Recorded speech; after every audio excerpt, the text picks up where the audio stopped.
Kita coba lihat Efesus pasalnya yang kelima. Pastoral ini kita pilih dari jemaat Efesus. Apa yang perlu diajari, digembalakan, ditambahkan yang masih kurang di tengah-tengah jemaat Efesus. Walaupun Paulus di jemaat Efesus ini kurang lebih 3 tahun, tapi masih ada bagian-bagian yang perlu ditambahkan sesudah dia meninggalkan jemaat itu. Itulah penggembalaan. Jadi kita coba lihat penggembalaan yang ada di dalam Efesus pasal 5. Jadi supaya kita nggak terlalu sulit, kita jalan-jalan ke jemaat Efesus. Dan bagaimana menggembalakan jemaat Efesus ini, apa yang perlu diperbaiki, apa yang kurang supaya ditambahi, apa penyakitnya supaya bisa disembuhkan. Jadi Anda bisa bayangkan kita sekarang ini pergi ke jemaat Efesus dengan latar belakangnya yang begitu bagus, karena mereka lah satu-satunya jemaat yang paling dewasa dalam seluruh jemaat yang ada di Perjanjian Baru.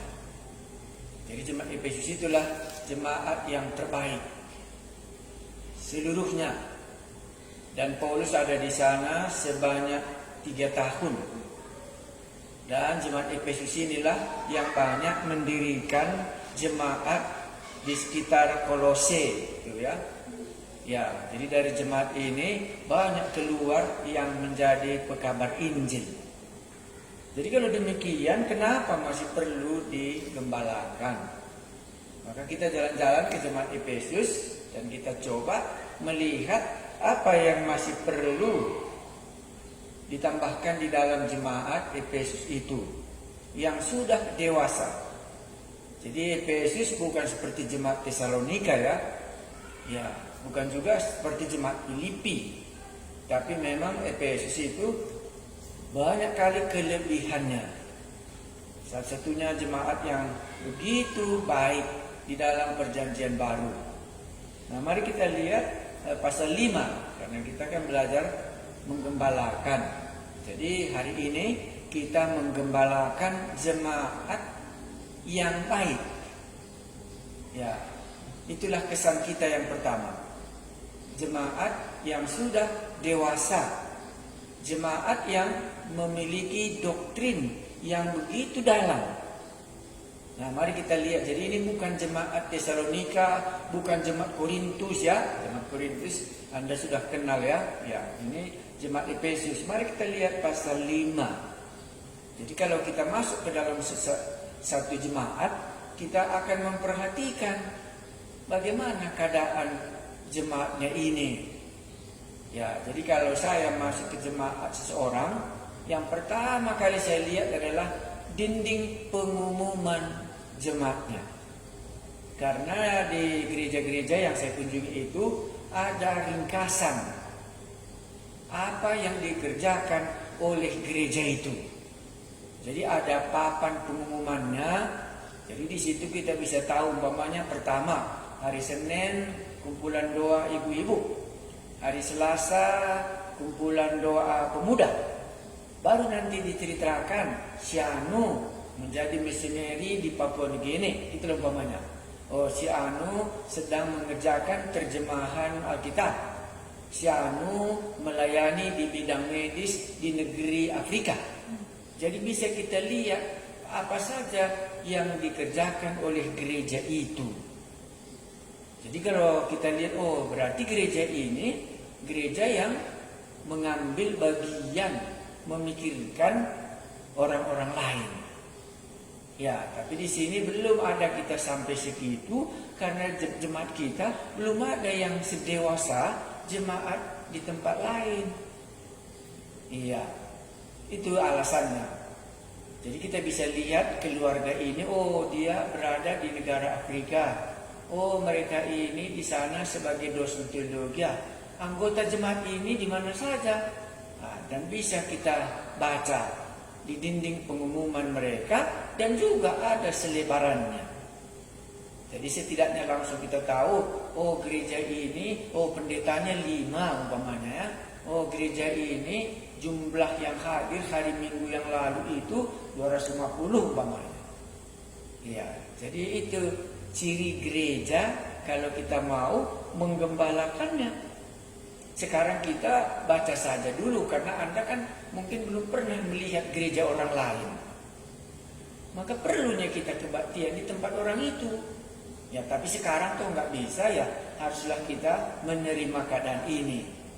Jadi kita perlu melihat gereja orang itu bagaimana.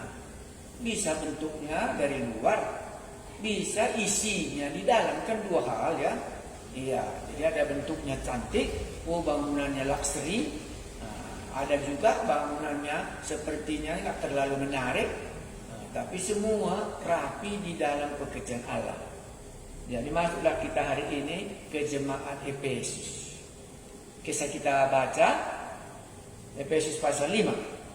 Hidup sebagai anak-anak terang. Sebab itu jadilah penurut Allah. Saya ulangi, sebab itu jadilah penurut Allah, seperti anak-anak yang kekasih, dan hiduplah di dalam kasih, sebagaimana Kristus Yesus juga telah mengasihi kamu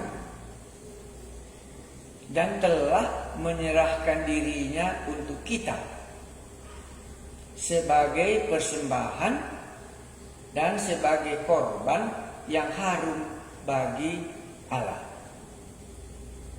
Jadi yang pertama dia menceritakan bagian ini adalah sebagai perintah ya. Ya, jadilah penurut Allah. Kenapa? Kan begitu. Sebagaimana Kristus Yesus telah mengasihi kamu.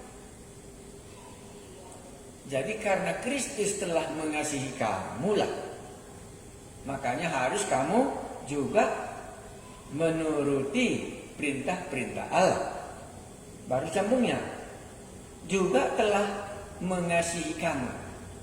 Jadi tindakan jemaat Efesus ini, sebagaimana kasih Allah sudah diberikan kepadanya, itulah modalnya untuk melakukan pekerjaan supaya dia bisa menyatakan gambar Allah yang sudah mengasihi dia itu kepada orang lain. Saya baca 2, ini doktrinnya. Dan hiduplah di dalam kasih, sebagaimana Kristus Yesus juga telah mengasihi kamu.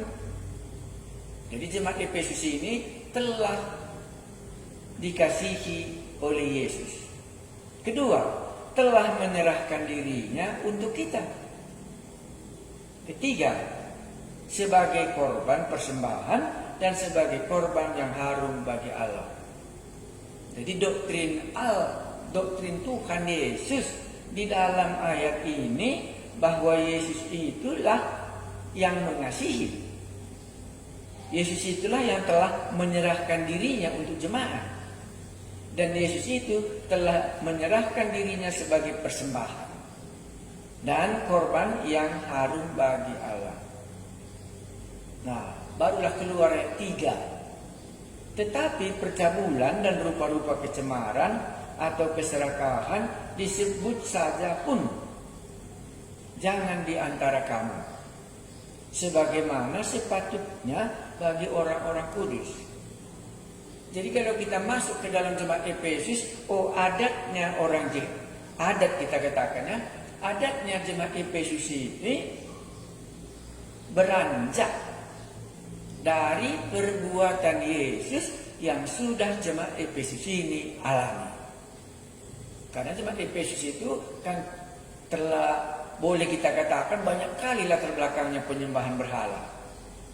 Jadi karena dia penyembahan berhala, adatnya tidak sama dengan adat orang yang sudah dikasihi oleh Tuhan Yesus.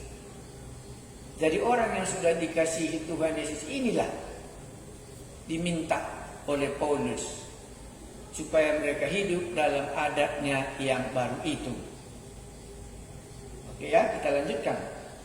Baru ayat 4. Demikian juga perkataan kotor, yang kosong atau yang sembrono, karena hal-hal ini tidak pantas.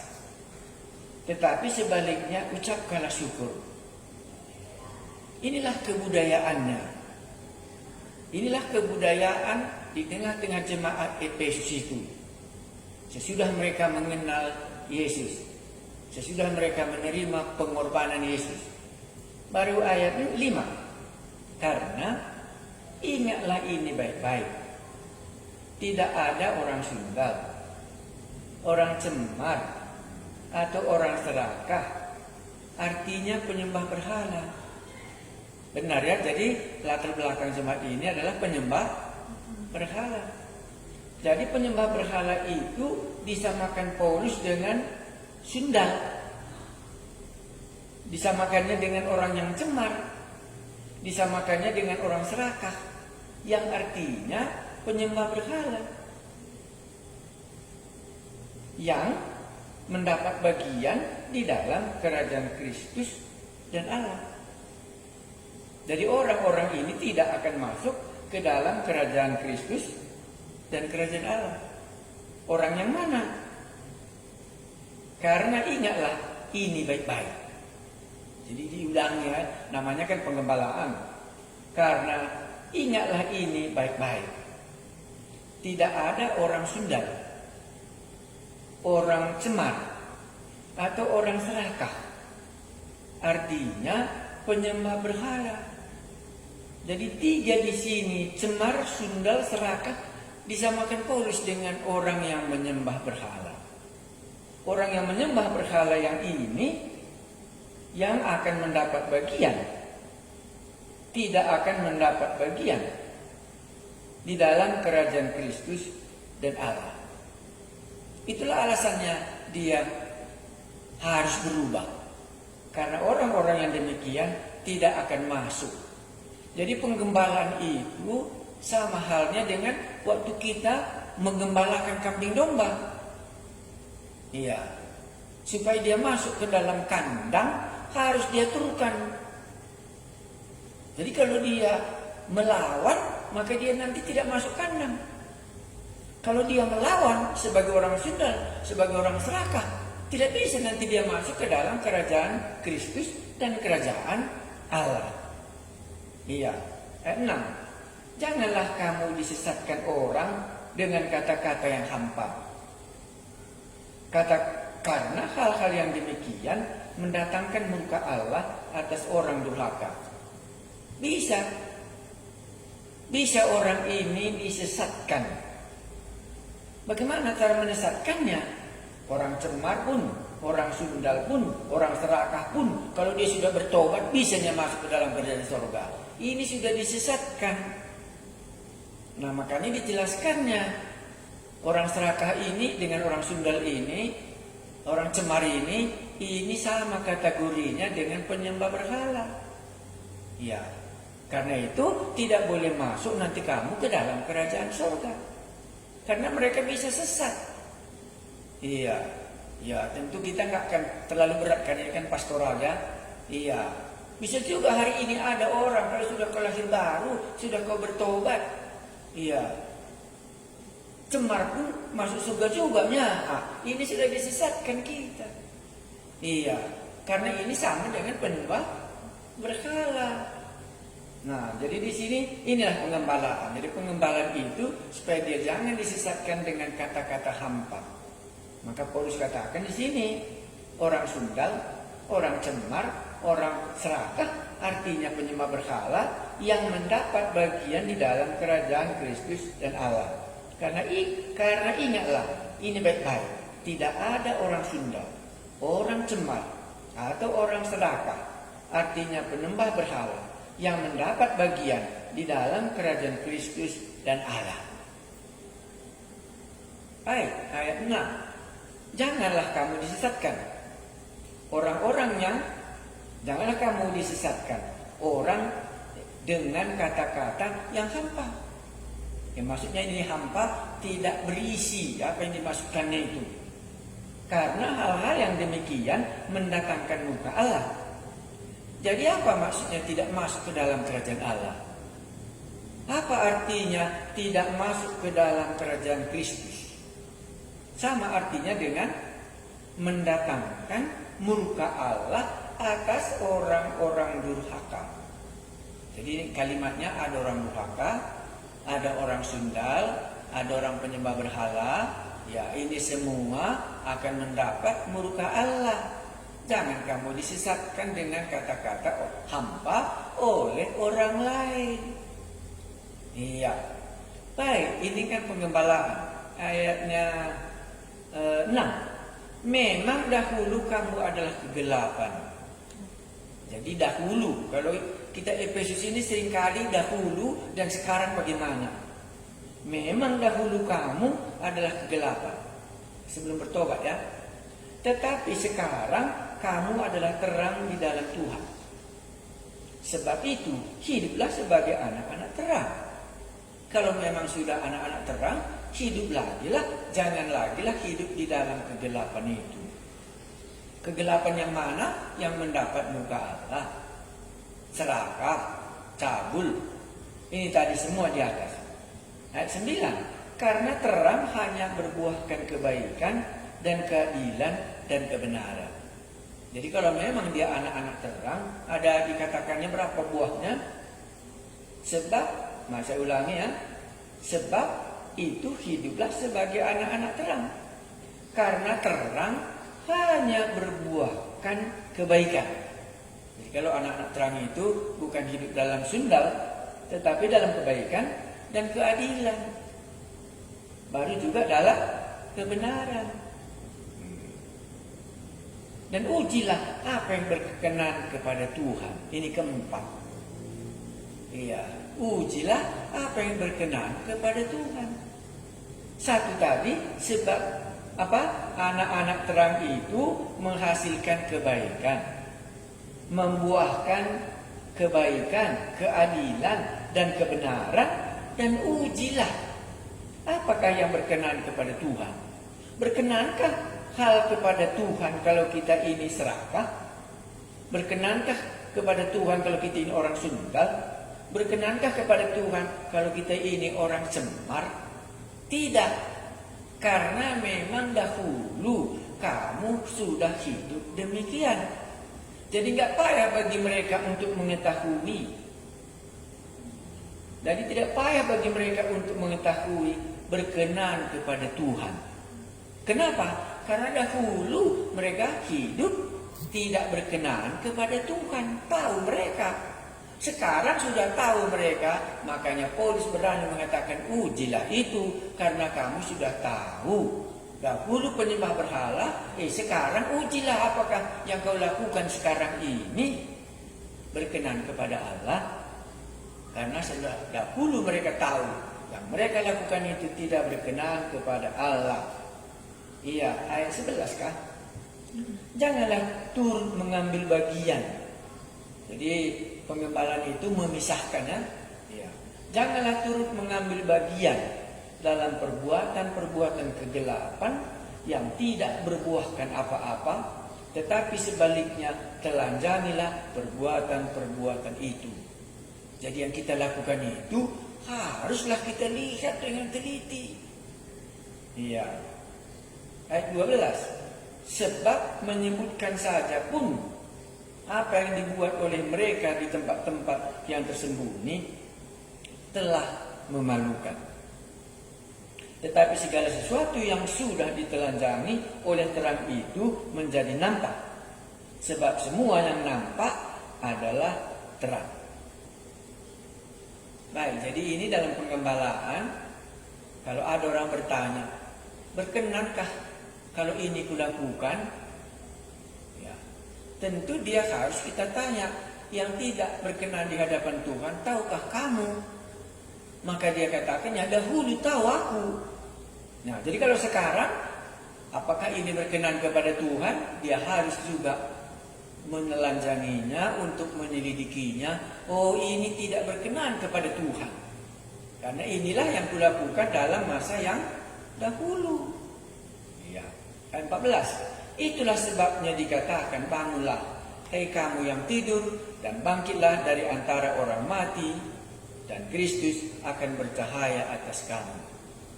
Ya, jadi harapannya tadi supaya Kristus itu bercahaya di tengah-tengah jemaat ini. Jadi apa saja nanti di dalam pengembalaan itu harus kita lihat apakah ini membuat kemuliaan Kristus, supaya Kristus itu bercahaya di tengah-tengah jemaat. Apa artinya bercahaya? Ya, kalau katakan tadi kecemaran, kan tidak langsung bercahaya lagi ya. Iya, kalau katakan tadi keserakahan gitu, juga tidak. Nah, jadi yang bisa membuat Kristus itu bersinar tadi apa? Mengasihi, kan itu tadi katakannya. Karena kamu telah dikasihi oleh Kristus, karena itu hendaklah kamu mengasihi. Karena Kristus itu sudah menjadi korban persembahan untuk dosa-dosa kita. Nah, jadi bercahayakah Kristus? Itu tujuan penggembalaan. Ayat 15. Karena itu perhatikanlah sesama bagaimana kamu hidup. Janganlah seperti orang bebal, tetapi seperti orang arif. Bebal maksudnya di sini nggak bisa dididik. Iya, dahulu pun dia penyembah berhala, sesudah di gereja pun masih juga dia penyembah berhala. Iya, itu namanya orang bebal, nggak bisa dididik. Nggak bisa dia membedakan yang salah dengan yang benar. Tapi orang arif tahu. Nah, maka janganlah menjadi orang bebal. Orang bebal itu bodoh. Bodoh yang dimasukkannya di sini, apa yang dikatakan itu nggak akan dilakukannya. Iya. Ya, ayat 16. Dan pergunakanlah waktu yang ada, karena hari-hari ini adalah jahat. Sebab itu janganlah kamu bodoh. Sama ya, bebal sama bodoh sama. Tetapi usahakanlah supaya kamu mengerti kehendak Tuhan. Jadi penggembalaan itu salah satu tujuannya supaya orang mengetahui kehendak Tuhan dalam hidupnya. Karena kalau dia mengetahui kehendak Tuhan dalam hidupnya, pastilah nanti dia, apa katanya tadi di atas, bercahayalah Kristus dalam hidupnya. Iya. Makanya kalau kita cemat, kita ikut penyembah berhala, kita pergi percabulan umpamanya, Bagaimana bisa Kristus akan bercahaya? Nah, makanya usahakanlah supaya kamu mengerti kehendak Tuhan. Jadi sesudah kita menerima Yesus, harus satu langkah lagi kita lakukan, mencari apa yang Tuhan kehendaki di dalam hidupku ini. Jadi gembala itu salah satu tujuannya supaya jemaatnya itu tahu kehendak Allah yang dilakukannya. Ya, karena sesudah kita diselamatkan, tujuan di keselamatan tadi supaya kita tahu apa kehendak Allah dalam hidup kita. Jadi kita melakukan kehendak Allah itu. Kalau tadi kita lakukan kehendaknya si iblis karena hidup dalam percabulan tadi, ya kehendak iblis semua di situ. Tetapi sekarang sesudah kita menjadi orang percaya, supaya Kristus bercahaya di dalam hidup kita, itu harus kita tahu kehendak Allah dalam hidup kita, apa yang kita lakukan. Ya, itulah yang dikatakan di sini. 18. Dan janganlah kamu mabuk oleh anggur. Ini kan enggak, kalau mabuk kan bukan kehendak Allah ya. Ini jelas tidak. Dan janganlah kamu mabuk oleh anggur, karena anggur menimbulkan hawa nafsu. Ini juga tidak memuliakan Allah. Iya. Tetapi hendaklah kamu penuh dengan Roh. Kalau Anda perhatikan mulai dari ayat 1, senantiasa dibandingkan Paulus hidup lama mereka dengan hidup yang baru sekarang ini. Hidup yang lama kamu di dalam kegelapan, kan gitu ya. Sekarang kamu di dalam terang. Hidup yang lama kamu hidup di dalam kehendak kegelapan. Sekarang hendaklah kamu mengetahui kehendak Allah. Kalau tadinya kamu mabuk oleh anggur, inilah ke belakang mereka. Latar belakang yang anggur ini memunculkan hawa nafsu. Jadi kalau gitu Efesus ini terkenal juga dengan dosanya hawa nafsu. Sudah berapa tadi ya? Ya, keserakahan, nafsu kan? Ya, percabulan, kecemaran, semua sehubungan dengan nafsu. Anggur, nafsu. Tetapi hendaklah penuh dengan Roh Kudus. Kalau tadi kebiasaan mereka dengan mabuk anggur, sekarang hendaklah kamu penuh dengan Roh Kudus, menjadi manusia yang baru tadi penuh dengan Roh Kudus. Kalau tadinya cahaya kuasa kegelapan, sekarang hendaklah Kristus bercahaya di dalam hidup kamu. Kalau tadinya anggur membuat hawa nafsu, sekarang hendaklah kau penuh dengan Roh Kudus. Dan berkata-katalah seorang kepada yang lain dalam Mazmur, kidung puji-pujian dan nyanyian rohani. Puji-pujian dan nyanyian rohani. Bernyanyi dan bersoraklah bagi Tuhan dengan segenap hati. Ini hasilnya. Kalau mereka hidup di dalam berkenaan, di dalam melakukan kehendak Allah. Ayat 20. Ucaplah syukur. Kurasa nggak mungkin kita mengucap syukur kalau mabuk ya. Nggak mungkin kita mengucap syukur kalau kita hidup dalam percabulan. Nggak mungkin kita mengucap syukur kalau kita hidup dalam penyembahan berhala. Ya, itulah yang dimaksudkannya tadi. Nah, jadi gampang kita sebenarnya mengetahui apakah aku masih berdiri di dalam kehendak Allah atau tidak. Lihat saja ucapan syukur. Bolehkah kita mengucap syukur kalau kita serakah? Nggak bisa. Ya, makanya ucapkanlah syukur senantiasa atas segala sesuatu dalam nama Tuhan kita Yesus Kristus kepada Allah dan Bapa kita, dan rendahkanlah dirimu seorang kepada yang lain di dalam takut akan Kristus. Kenapa kita merendahkan diri terhadap satu dan yang lain? Bukan karena dia lebih hebat dan aku lebih rendah. Karena takut aku sama Yesus. Itulah maka aku merendahkan diri terhadap satu dengan yang lain. Nah, inilah penggembalaan sementara secara umum. Barulah kita masuk penggembalaan ayat 20 itu menyangkut keluarga. Karena nampaknya jemaat Efesus ini bisa pertobatannya kalau dari cerita ini satu-satu keluarga. Ada anaknya, ada bapaknya, ada ibunya, dan sekaligus mereka bertobat gitu. Nah, makanya keluarga ini perlu digembalakan. Maka seringkali dibuat ceramah. Kalau zaman sekarang ya, kunci kebahagiaan keluarga gitu ya. Iya, keluarga yang berbahagia gitu. Ya, itulah yang dulu seringkali waktu kami mengadakan ceramah-ceramah. Ya, karena itu penggembalaan di tengah-tengah keluarga, bukan pribadi. Yang di atas tadi itu secara pribadi satu-satu dari jemaat itu digembalakan. Nah, ini namanya penggembalaan keluarga. Sudah bisa ya, jadi bukan saja penggembalaan secara pribadi, tetapi juga penggembalaan secara keluarga. Langsung Anda bayangkan kalau satu petani yang berjumlah ya, waktu dia memasukkan induk ayamnya, maka semua anak-anaknya pun masuk kandang. Iya, jadi bukan induknya saja masuk kandang, tapi semua anak-anaknya pun ikut. Nah, ini penggembalaan. Anak-anak, ada suami, ada istri, dan nanti ada juga pembantu. Namanya juga keluarga. Mari kita baca. Kasih Kristus adalah dasar hidup suami istri. Jadi dulu apakah dasar hidup keluarga orang ini? Sebelum Injil masuk ke Efesus, apa dasar keluarganya? Nah, mana tahu sekarang pun sudah kita jadi orang Kristen, sudah kita bertobat, tapi belum tahu kita apa dasarnya rumah tangga orang Efesus sebelum Paulus mengabarkan Injil ke sana.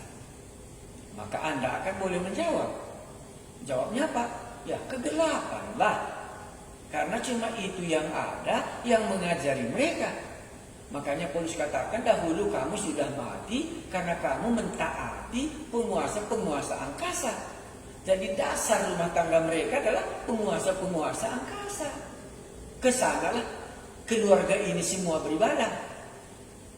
Ya mungkin bapaknya mengambil baju-bajuan, semua isi keluarga ikut mengambil bagiannya. Ya, tetapi sekarang bukan lagi demikian. Dua. Makanya kalau Injil belum masuk ke tengah-tengah, satu kota, satu suku, satu bangsa, satu rumah tangga. Apa dasar rumah tangganya? Setiap kita bangun rumah, taulah kita ada pondasi rumah itu. Kalau nggak ada pondasi rumah itu, namanya tenda. Datang angin bisa diangkutnya semua tenda itu. Tidak punya dasar. Nah, makanya di sini perlu diajari oleh Paulus dalam pengembalaan dasar rumah tangga kita itu apa? Ya, maka dikatakannya kasih Kristus adalah dasar hidup suami istri. Ini dasarnya. Baru dilanjutkannya bagaimana menggunakan ini. Hai istri, tunduklah kepada suamimu seperti kepada Tuhan. Jadi Paulus memulai menggembalakan perempuan. Ya, saya tidak tahu, tetapi saya kira benar. Karena di Efesus ini nanti perempuan-perempuan ini lebih berkuasa mengambil pimpinan sebelum mereka ini menjadi orang Kristen. Jadi sekarang sudah menjadi orang Kristen, sulit untuk dibalikkan. Makanya nanti banyak pembesar-pembesar, perempuan-perempuan pembesar di kota itu melawan. Nah, apakah karena juga dewanya namanya dewa yang perempuan? Iya, jadi perempuanlah yang menjadi dominan. Sehingga kalau memang sudah di dalam Kristus keluarga ini, istri duluan dinasihati. Jadi kita perlu memperhatikannya kalau demikian. Hei istri, tunduklah kepada suamimu. Bagaimana caranya tunduk? Seperti kepada Tuhan. Pasti kita tanya. Kalau begitu istri yang belum tunduk kepada Tuhan, berarti dia tidak mungkin tunduk kepada suaminya. Karena memang dia hidup di luar Kristus. Nah, makanya kita katakan tadi adat orang Efesus sebelum masuk Injil, bisa istri yang lebih dominan daripada suami. Istri yang lebih kuat mungkin karena latar belakangnya dewa mereka itu kan dewa perempuannya. Iya, jadi dengan demikian itu yang lebih berkuasa. Tetapi sesudah mereka menjadi orang percaya, itu harus diubah. Makanya Paulus memperhatikan ini.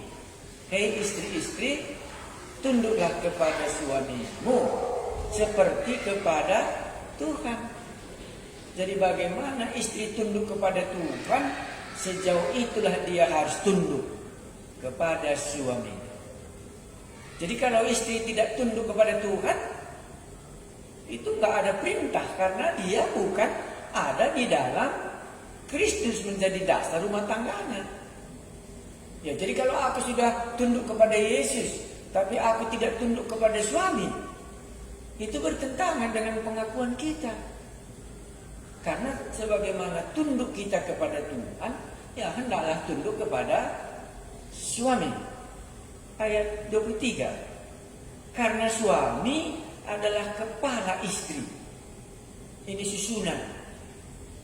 Karena suami adalah kepala istri.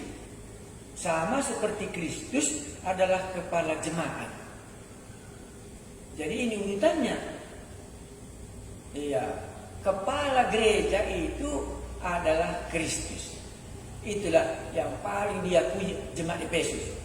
Apakah sekarang kita akui di gereja kita ini bahwa kepala gereja ini adalah Kristus? Iya.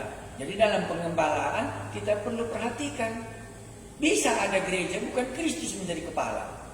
Kalau bukan Kristus menjadi kepala di gereja itu nggak berlaku undang-undang ini. Karena undang-undang ini berlaku karena suami adalah kepala istri, sama seperti Kristus adalah kepala jemaat. Maka kita semua jemaat Kristuslah menjadi kepalanya. Baru sambungnya, dialah yang menyelamatkan tubuh. Jadi kenapa Kristus bisa menjadi kepala? Karena dia yang menyelamatkan jemaat tadi. Iya, karena dia yang sudah menyelamatkannya, maka dialah yang menjadi kepala. Bolehkah kita renungkan?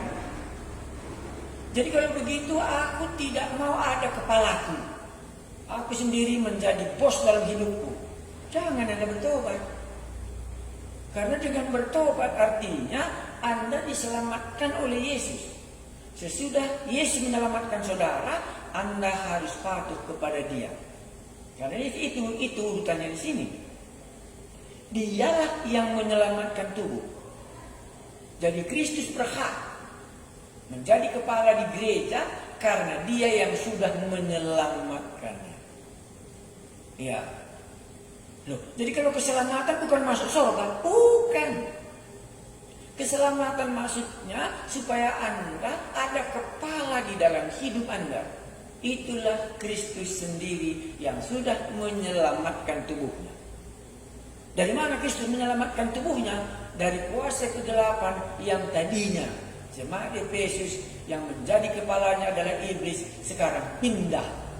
Mereka ini Kristus menjadi kepalanya. Disitulah kita kurang mungkin dalam penggembalaan. Anda selamat artinya, Anda mau menerima Tuhan Yesus artinya, berarti Dia yang sudah menyelamatkan Anda, maka Dia harus menjadi kepala. Tahu artinya kepala ya?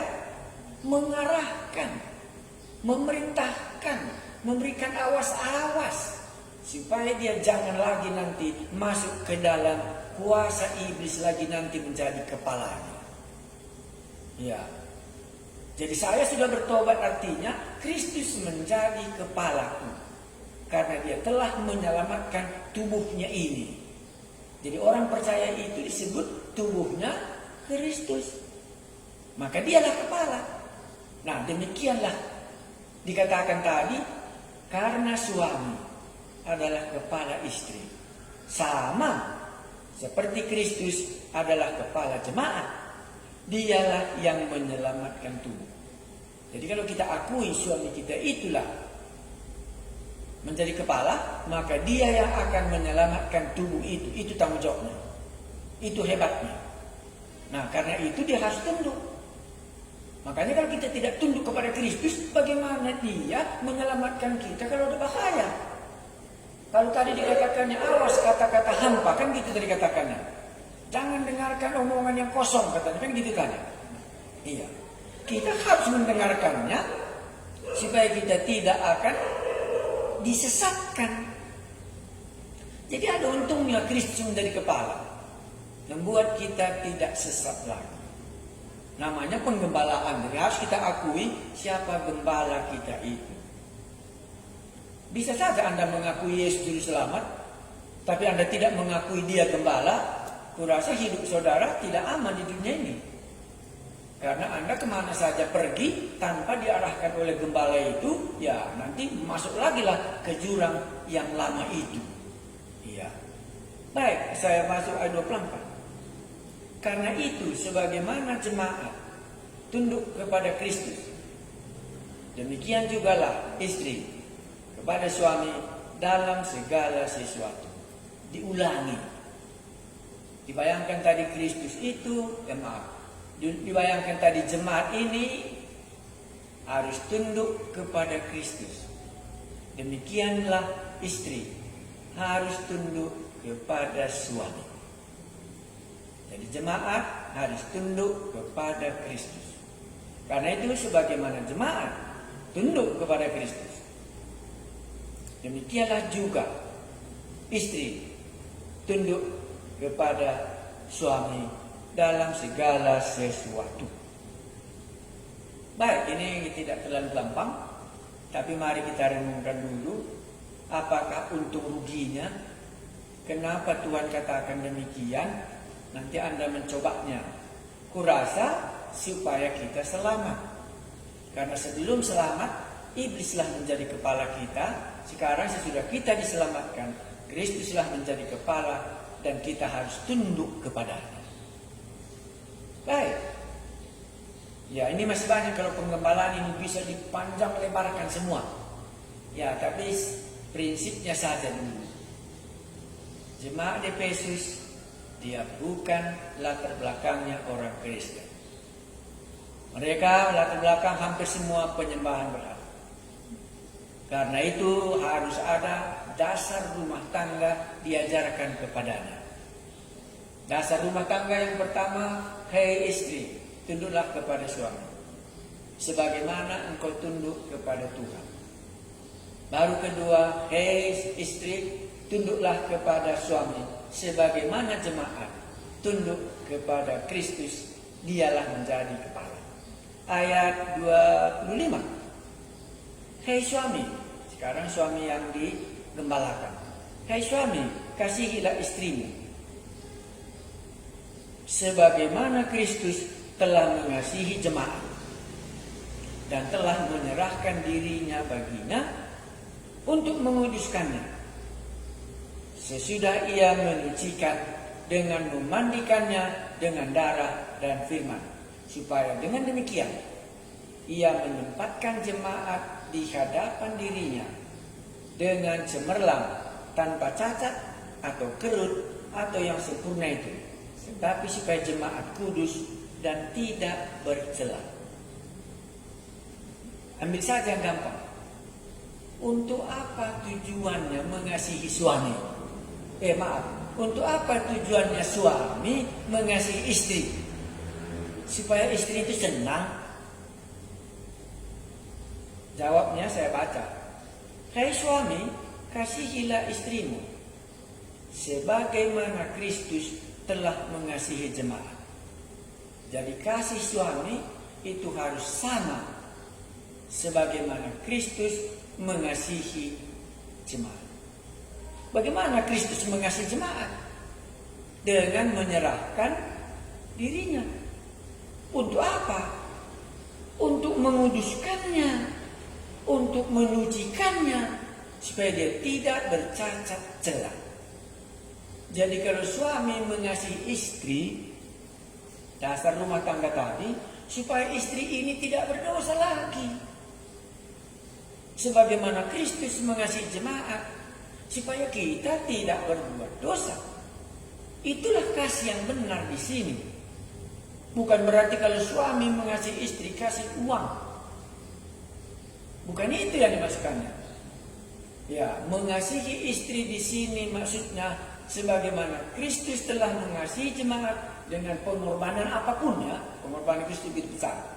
Tapi tujuannya supaya jemaat itu kudus. Bukan supaya istrinya senang. Suami mengasihi istri bukan supaya istrinya senang, tetapi supaya dia kudus. Jadi tujuan mengasihi supaya kudus. Itu satu-satunya menjadi pokok kita.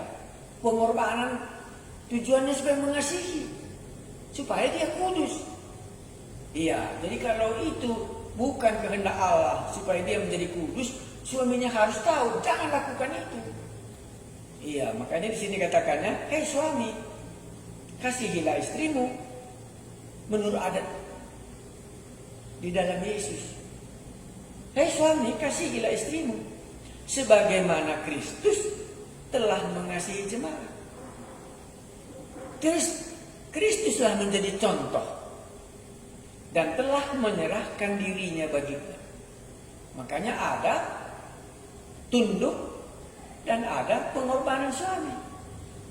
Semua tujuannya untuk menguduskannya. Sudah ia menyucikan dengan memandikannya, supaya dengan demikian ia mendapatkan jemaat di hadapan dirinya dengan cemerlang. Jadi semua tujuannya supaya kita kudus. Iya, bukan supaya beli baju, bikin rumah besar, banyak uang. Tetapi kalau itu tidak membawa kekudusan, maka itu bukan mengasihi. Itu menjerumuskan dia kepada hawa nafsu serakah. Iya, itu sama dengan penyembahan berhala tadi.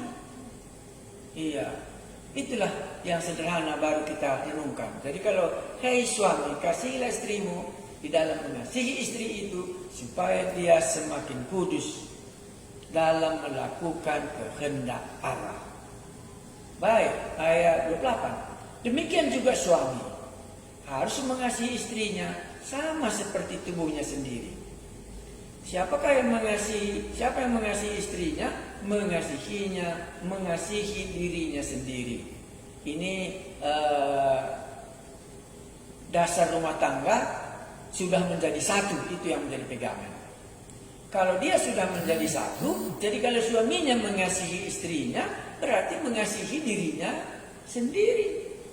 Demikianlah juga suami harus mengasihi istrinya sama seperti tubuhnya sendiri. Siapa yang mengasihi istrinya, mengasihi dirinya sendiri, karena mereka sudah menjadi satu. Itu dasar rumah tangga. Ayat 29. Sebab tidak pernah orang membenci tubuhnya sendiri, tetapi mengasuhnya dan merawatinya sama seperti Kristus terhadap jemaat. Karena kita adalah anggota tubuhnya. Merawat, mengasuhnya supaya kudus. Iya, itulah artinya di sini. Jadi tujuan semua ini supaya kita kudus. Baik istri yang tunduk kepada suami juga supaya kudus. Hai suami, kasih juga istrimu supaya mereka kudus. Ya, itu tujuannya. Jadi boleh kita merenungkannya, bisa kita lebih dalam. Ayatnya yang ke-31. Sebab itu laki-laki akan meninggalkan ayahnya dan ibunya dan bersatu dengan istrinya sehingga keduanya itu menjadi satu daging. Ini dimaksudkannya kesatuan ya. Ya, apakah dahulu dalam tengah-tengah jemaat Efesus mereka sesudah berkeluarga pun tetap masih bersama dengan orang tua, itu enggak tahu kali kita. Tetapi di kitab Efesus ini Paulus kembali kepada kejadiannya, karena kitab Kejadian kan dia harus meninggalkan orang tuanya dan bersatu dengan istrinya ya. Ya, jadi inilah memungkinkan terjadi kesatuan. Ini seringkali ditanya, apakah sesudah berkeluarga masih bisa tinggal di rumah keluarga? Ya, jawabnya tidak gampang. Ya, tidak gampang. Tapi yang masih di sini menjadi kebenaran ya, tujuan supaya mereka menjadi satu. Itu tujuannya. Ya, karena itu dia harus meninggalkan, sebab itu laki-laki akan meninggalkan ayahnya dan ibunya dan bersatu dengan istrinya. Sehingga, kan itu tujuannya ya, sehingga keduanya itu menjadi satu daging. Ya, keluarga tadi. Baru disambungnya. Rahasia ini besar, kan nggak bisa kita ungkapkan kalau besar ya. Rahasia ini besar, tetapi yang aku maksudkan ialah hubungan Kristus dan jemaatnya. Ya, ini terlalu sulit, kita nggak masuk. Bagaimanapun juga bagi kamu, masing-masing berlaku. Jadi kalau masing-masing berlaku mana?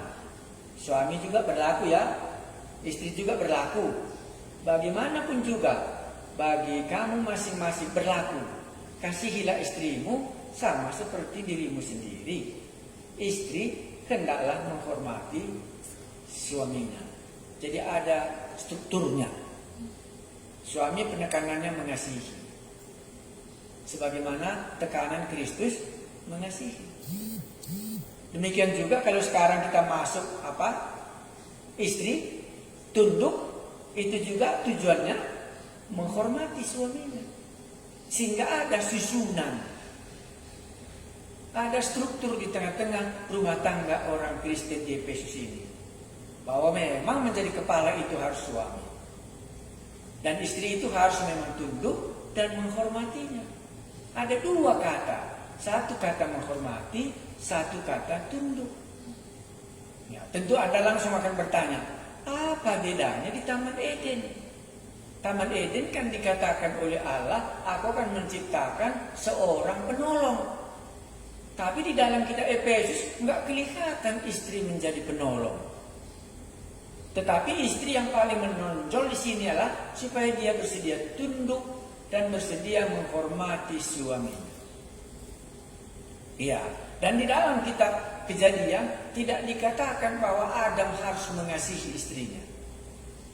Tetapi di dalam kitab Efesus, Adam harus mengasihi istrinya sebagaimana Kristus mengasihi jemaat. Jadi kitab Kejadian dan kitab Efesus ada penekanannya berbeda. Istri itu sebagai penolong. Tetapi dalam kitab Efesus, istri itu tunduk dari segi tadinya suka melawan. Itulah terbelakangnya. Dan tidak hormat kepada suami. Pandang rendah.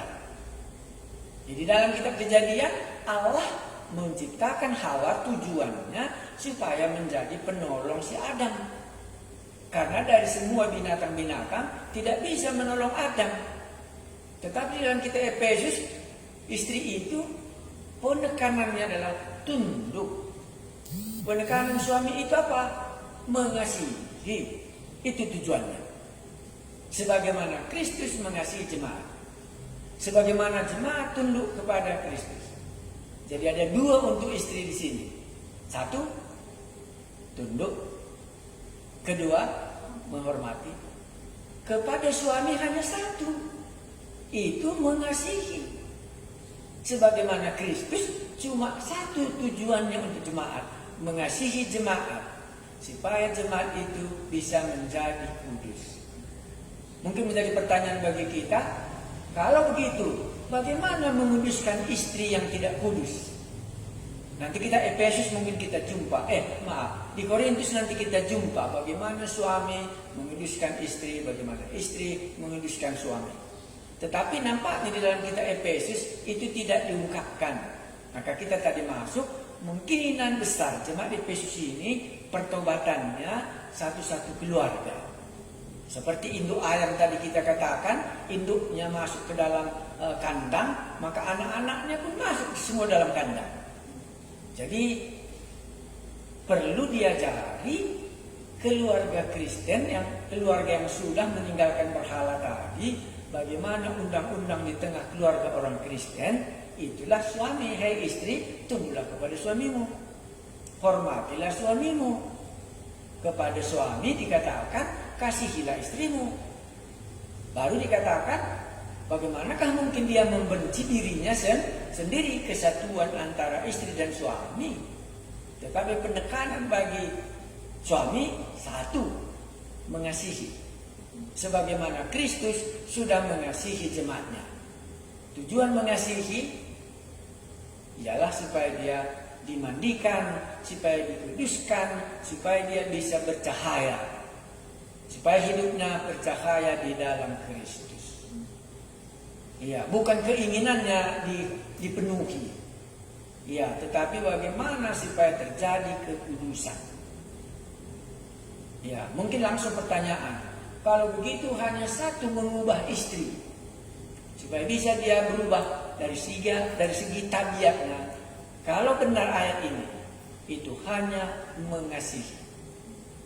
Ya, jadi nanti teologianya akan Anda bisa bayangkan. Hei Simon, apakah engkau mengasihi aku? Untuk menguduskan semua murid-murid. Untuk menguduskan semuanya kita. Kurasa cuma satu jalan keluarnya. Waktu Allah mengasihi kita sehingga kita menjadi kudus. Berubah tabiatnya. Makanya anak yang hilang pulang ke rumahnya dikasihi oleh bapaknya. Dikasihkannya baju, dikasihkannya sepatu, dikasihi. Supaya jangan lagi dia pergi mencemarkan dirinya ke dalam kandang babi itu. Jadi satu tujuan, supaya kita kudus. Makanya Allah mengasihi jemaatnya, supaya jemaatnya itu bisa kudus, meninggalkan semua kecemaran.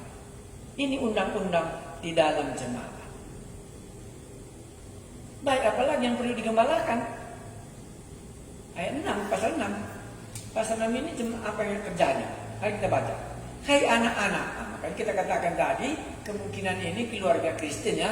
Bapaknya sudah percaya, istri juga percaya, sekarang anak-anak juga perlu. Inilah penggembalaan. Hai anak-anak, taatilah orang tuamu di dalam Tuhan, karena haruslah demikian. Jadi di dalam kekristenan, taat kepada orang tua itulah seharusnya. Melawan orang tua itu bukan seharusnya. Karena istrinya tunduk kepada suaminya. Suaminya sudah mengasihi istrinya. Bagaimana bagian anak-anak?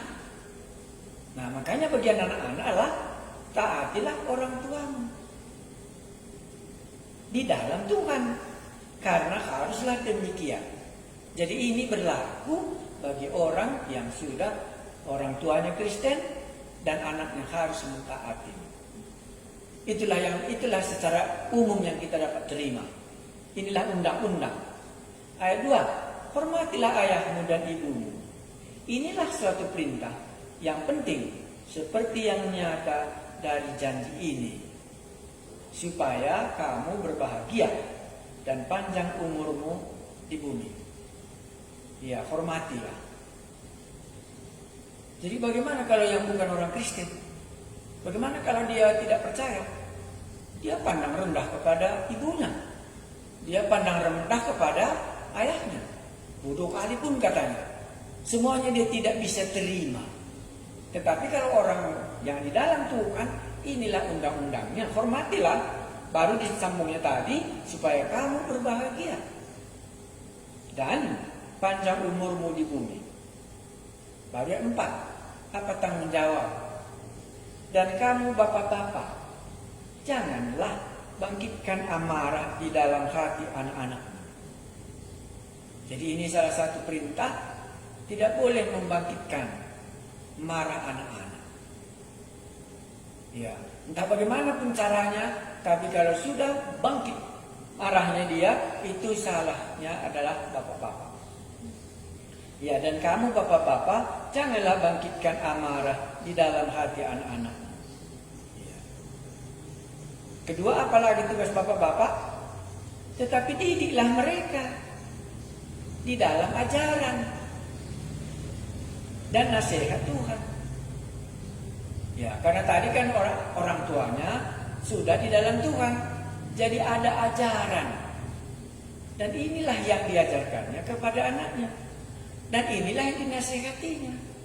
Ajaran Tuhan yang sudah diterima oleh bapak-bapak haruslah diberikannya kepada anak-anaknya. Ya, inilah tanggung jawab sebagai orang tua kepada anak. Inilah ketetapan. Ya, makanya rumah-rumah tangga gereja abad pertama itu kan nggak ada sekolah minggu ya. Iya, jadi orang tuanya itulah mengajarkannya, sama dengan orang-orang Yahudi. Orang Yahudi itu mengajarkan anaknya itu ya dari dirinya sendiri, tidak ada guru sekolah minggunya. Bahkan sampai hari ini aku pernah melihat satu keluarga, dialah guru sekolah minggunya.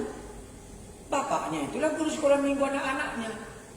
Karena dia tidak mau menyerahkan anaknya ini kepada orang lain untuk mengajarnya. Jadi di rumahnya itulah sekolah minggu untuk anak-anaknya dibuatnya pada hari Minggu sebelum kebaktian. Ini diterapkannya. Hai bapak-bapak, janganlah bangkitkan amarah di dalam hati anak-anakmu, tetapi didiklah mereka di dalam ajaran dan nasihat Tuhan. Ya, ini penggembalaan. Ayat 5. Hei hamba-hamba. Jadi rupanya di tengah-tengah jemaat mula-mula itu juga ada budak. Hamba itu budak ya. Ya, budak di dalam kerajaan Romawi ya. Jadi dia budak dia. Tetapi dia anggota jemaat Efesus. Ya, dikatakannya di sini, hai hamba-hamba ya. Taatilah Tuhanmu yang di dunia. Jadi Tuhan di dunia itu siapa? Ya, kepada siapa dia bekerja kan gitu di tuannya ya. Iya, makanya dia buat 2 kalimat. Hai hamba-hamba, taatilah Tuhanmu yang di dunia. Jadi di dunia ini kalau dia hamba ada tuannya. Iya. Dengan takut dan gentar. Apa maksudnya? Supaya jangan nanti kalau saya sudah menjadi orang Kristen, aku tidak perlu lagi taat, kan gitu ya. Karena ini kita sudah anak-anak Allah. Enggak bisa. Karena kalau kita sudah menjadi orang percaya dan Tuhan kita itu tidak menjadi orang percaya, kita harus mentaati dia di dalam melakukan pekerjaan tadi. Makanya dikatakannya, hai hamba-hamba, taatilah Tuhanmu yang di dunia dengan takut dan gentar dan dengan tulus hati, sama seperti kamu taat kepada Kristus. Itu ukurannya.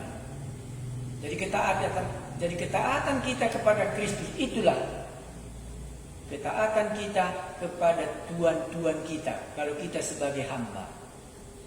Istri juga tadi sama, ketaatannya kepada Tuhan itulah ketaatannya kepada suaminya.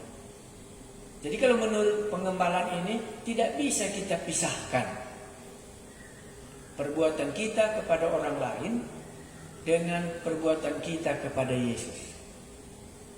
Nggak mungkin kita taat kepada Yesus tapi kita tidak taat waktu kita sebagai hamba kepada Tuhan kita di dunia ini. Nggak bisa. Ya itulah yang dikatakannya di sini tadi. Saya ulangi, hai hamba-hamba. Berarti begitu kita bertobat, bisa saja Tuhan tidak mengangkat kita dari budak. Bisa saja Tuhan tidak memberikan kita rezeki menjadi pembesar. Tuhan tetap membuat kita sebagai hamba, sebagai orang upahan, sebagai buruh. Dan di dalamnya itulah kita harus dengan tulus hati melayaninya. Sama seperti kamu taat kepada Kristus. Ya, inilah yang menjadi patokan. Inilah penggembalaan.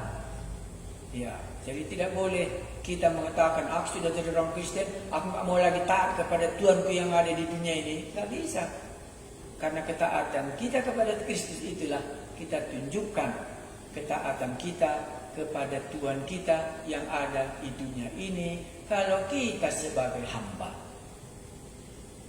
Ya, jadi kedatangan Kristus, pertobatan bisa tidak merombak nasib kita secara dunia. Tetap kita menjadi hamba. Tidak diangkatnya kita menjadi Tuhan.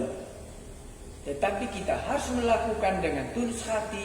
Karena sama seperti Kristus kamu taatlah kepada Tuhanmu yang ada di atas dunia ini. 6. Janganlah hanya di hadapan mereka saja untuk menyenangkan hati orang.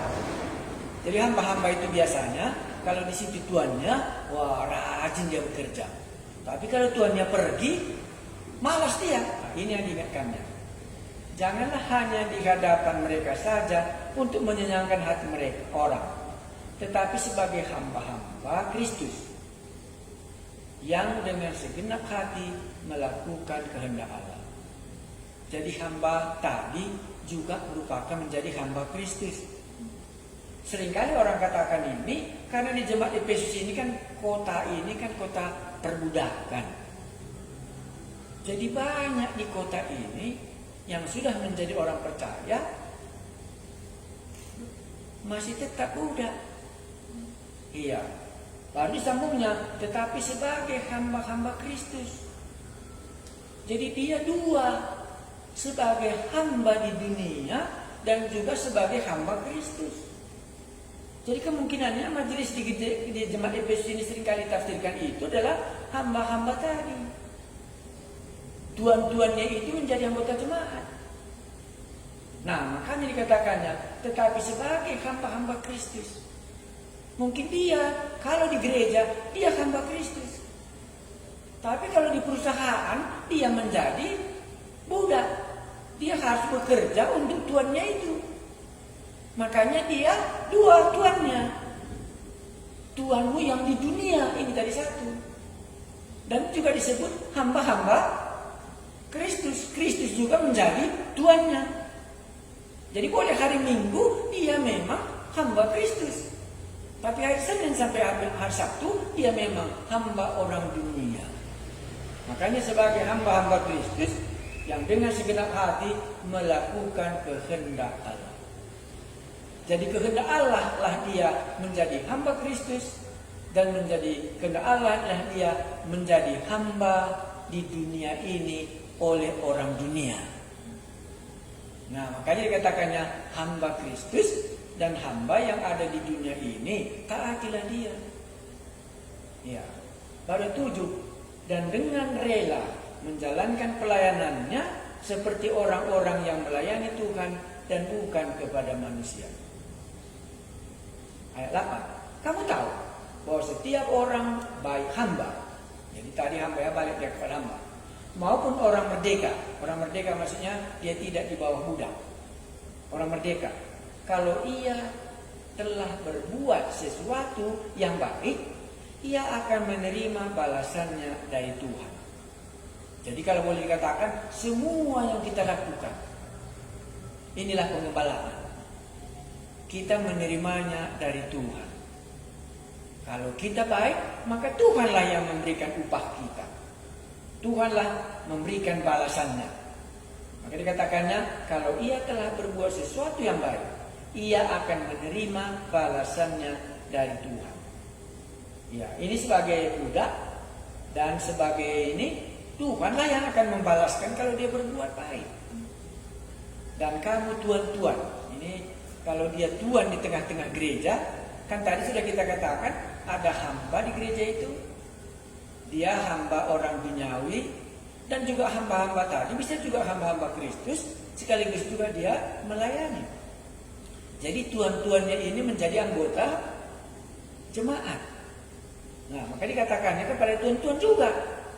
Dan kamu tuan-tuan, perbuatlah demikian juga terhadap mereka. Dan jauhkanlah ancaman. Rupanya tuan-tuan ini kelemahannya adalah mengancam budak. Iya, karena dia kan tidak ada dasar hidupnya. Nah, jadi di sini tuan-tuan itu gampang kali mungkin mengancam. Makanya orang Kristen yang sudah percaya di tengah-tengah jemaat Efesus tadi diperingatkan dan digembalakan. Kamu tahu bahwa setiap orang, 9. Dan kamu tuan-tuan, perbuatlah demikian juga terhadap mereka dan jauhkanlah ancaman. Ingatlah bahwa Tuhan mereka dan Tuhan kamu ada di surga. Jadi di tengah-tengah jemaat tadi, baik Tuhan dia maupun hamba, Tuhannya di mana? Ya di surga. Iya. Dan ia tidak memandang muka. Iya. Kalau apakah dia Tuhan ataukah dia hamba? Tuhan kita yang di surga itu tidak memandang muka. Karena sering terjadi kalau di hamba dan Tuhan kan pandang dulu ya. Ya makanya, dan kamu tuan-tuan, perbuatlah demikian juga terhadap mereka dan jauhkanlah ancaman. Ingatlah bahwa Tuhan mereka dan Tuhan kamu ada di surga. Ya, di dunia ini kita berbeda, tetapi Tuhan kita sama di surga. Dan Tuhan kita yang di surga itu bagaimana? Ia tidak memandang muka. Jadi siapapun berbuat salah, dia akan ditindas. Siapapun yang berbuat baik, dia akan menerima balasan dari Tuhan yang ada di surga ini. Inilah sikap pengembalaan yang benar. Ya, saya akan akhiri bagian ini supaya kita bisa ringkaskan. Tadi dikatakan, hei istri. Kalau istri itu juga, Tuhannya di mana? Di surga. Kalau dia mentaatinya, maka dia juga menerimanya dari surga. Hai suami, kasihlah istrimu. Baik. Itu juga Tuhannya di mana? Di surga. Maka dia juga yang akan membalaskannya sesuai dengan perbuatan masing-masing. Anak-anak, kan itu tadi ini. Sama juga. Bapak-bapak, sama juga. Hamba-hamba. Makanya diakhirinya dengan kalimat, ingatlah ya, bahwa Tuhan mereka yang mana? Budak-budak. Tuhan kita. Ingatlah bahwa Tuhan mereka dan Tuhan kamu ada di surga. Dan ia tidak memandang muka. Jadi dalam pengembalaan yang kita baca dalam kitab Efesus ini ada beberapa yang bisa kita pegang. Pegangan kita yang pertama adalah dia akan membalaskan yang di surga itu sesuai dengan perbuatan kita masing-masing. Ini di dalam gereja ya, jangan ini bukan di luar. Ya, di dalam penggembalaan gereja tadi, ini bukan orang yang tidak di dalam. Jadi orang yang di dalam gereja tadi, ada yang dia menjadi hamba, ada suami, ada anak-anak, semua ini, itulah di dalam gereja tadi. Bahwa Tuhan kita ada di surga dan Dia akan membalaskan kepada kita sesuai dengan perbuatan kita masing-masing. Jadi kalau istri tunduk kepada suami, dia mendapat upah dari surga. Kalau suami mengasihi, dia dapat balasan dari surga. Kalau anak-anak tunduk kepada bapaknya dan menghormatinya, dia berbahagia dapat upah dia dari surga. Kalau tuan-tuan tidak mengancam hamba-hambanya dan dia ingat bahwa tuannya di surga, maka dia akan mendapat upah dari surga. Hamba-hamba juga dengan tulus hati dia bekerja, bukan waktu dilihat oleh tuannya saja, dia juga mendapat upah dari surga. Jadi dalam penggembalaan ini cuma satu yang harus kita takuti dan satulah cuma yang akan memberikan upah kepada kita masing-masing, yaitu Dia yang di surga itu. Karena ini yang menjadi persoalan. Kalau suami tidak mengasihi, aku tidak mau tunduk kepadanya, aku tidak mau hormat. Boleh, tapi Bapa di surga akan membalaskan sesuai dengan apa yang kita katakan. Tuan-tuan juga sama. Kalau dia mengancam hamba-hambanya, tidak apa-apa, memang hamba-hamba toh tidak bisa berbuat apa-apa karena dia memang hamba. Tetapi Tuhan yang di surga itulah nanti akan membalaskannya. Nah, dengan demikianlah terjadi penggembalaan. Ini yang khusus di dalam gereja. Ini tidak berlaku bagi orang yang tidak percaya. Ya, karena nanti yang tidak percaya itu bukan di penggembalaan ini jawabnya, tetapi ini semua di dalam gereja. Nah, inilah penggembalaan yang bisa kita pelajari hari ini. Kalau ada yang mau ditanyakan, kurasa pasti Anda akan berpikir dalam satu pihak. Kan dikatakannya, kasihilah istrimu, boleh. Tapi kalau nggak dikasihinya, harus aku tunduk? Boleh. Kalau kita tidak tunduk, maka kita tidak tunduk kepada Tuhan. Kalau kita tidak mengasihi, nggak apa-apa. Maka kita tidak menunjukkan bahwa Kristus mengasihi jemaat ini. Kalau kita tidak menghormati, boleh. Itulah tandanya kita tidak juga menghormati Allah. Karena segala sesuatu yang kita lakukan ini, kita mendapat upahnya bukan dari manusia, tetapi dari Allah sendiri. Itulah penggembalaan yang dibuat di jemaat Efesus. Ya, kalau kita baca jemaat Efesus ini tidak terlalu banyak kali yang mengerikan. Ya, makanya diajarkannya lebih dalam daripada di gereja-gereja yang lain. Maka kita bilang tadi, tingkat kedewasaan gereja tidak sama di dalam perjanjian baru. Ya, makanya kita ambil Efesus karena ini khusus mengenai keluarga, mengenai anak-anak, mengenai hamba, mengenai Tuhan. Jadi di dalam gereja ini rupanya tidak seragam, ya. Ya, semuanya ada. Iya, jadi dengan demikian masing-masing harus digembalakan supaya dia berbuat sebagaimana seharusnya menurut firman Tuhan. Ya, walaupun dalam pikiran saya penggembalaan ini bagi kita masih terlalu tinggi, tapi perlu daripada kita membicarakan 1 Korintus pasal 5 kan terlalu rendah. Ya, tapi inilah bagian penggembalaan yang lebih tinggi. Yaitu apapun kita lakukan di dalam hidup kita sebagai orang percaya, maka kita akan menerima upah dari Bapa kita yang di sorga. Karena Tuhan kita itu ada di sorga, Dia tidak akan memandang muka. Maka semuanya apa yang kita lakukan, kita menerima balasannya daripadanya sendiri. Kita tidak bisa berargumentasi, karena arahnya Dialah yang memberi upah kepada kita masing-masing. Baik, sampai di sini dulu. Nanti kemana lagi penggembalaan ini? Mengenai doa sudah, ini mengenai penggembalaan di jemaat Efesus sudah. Mungkin ada sedikit lagi di dalam hal ajaran sesat, itu paling banyak di dalam penggembalaan. Baru dalam jemaat, itu juga bagian yang penting itu di dalam Korintus, ya, tapi belum kita putuskan.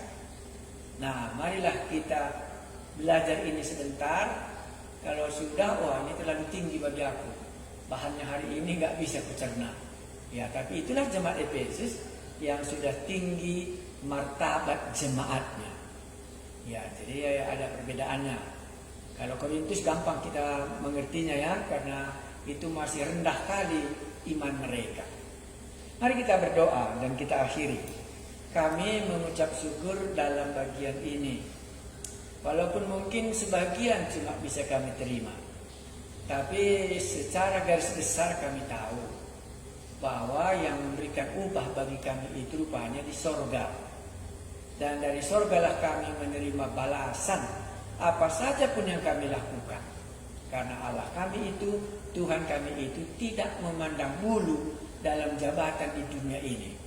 Barang siapa yang berbuat baik, maka kami akan menerima balasan setimpal yang berasal dari Tuhan kami yang ada di sorga. Inilah prinsip iman kami waktu kami melakukan firman ini. Kami mengucap syukur di dalam Yesus Tuhan dan Juru Selamat kami yang menggembalakan kami. Amin.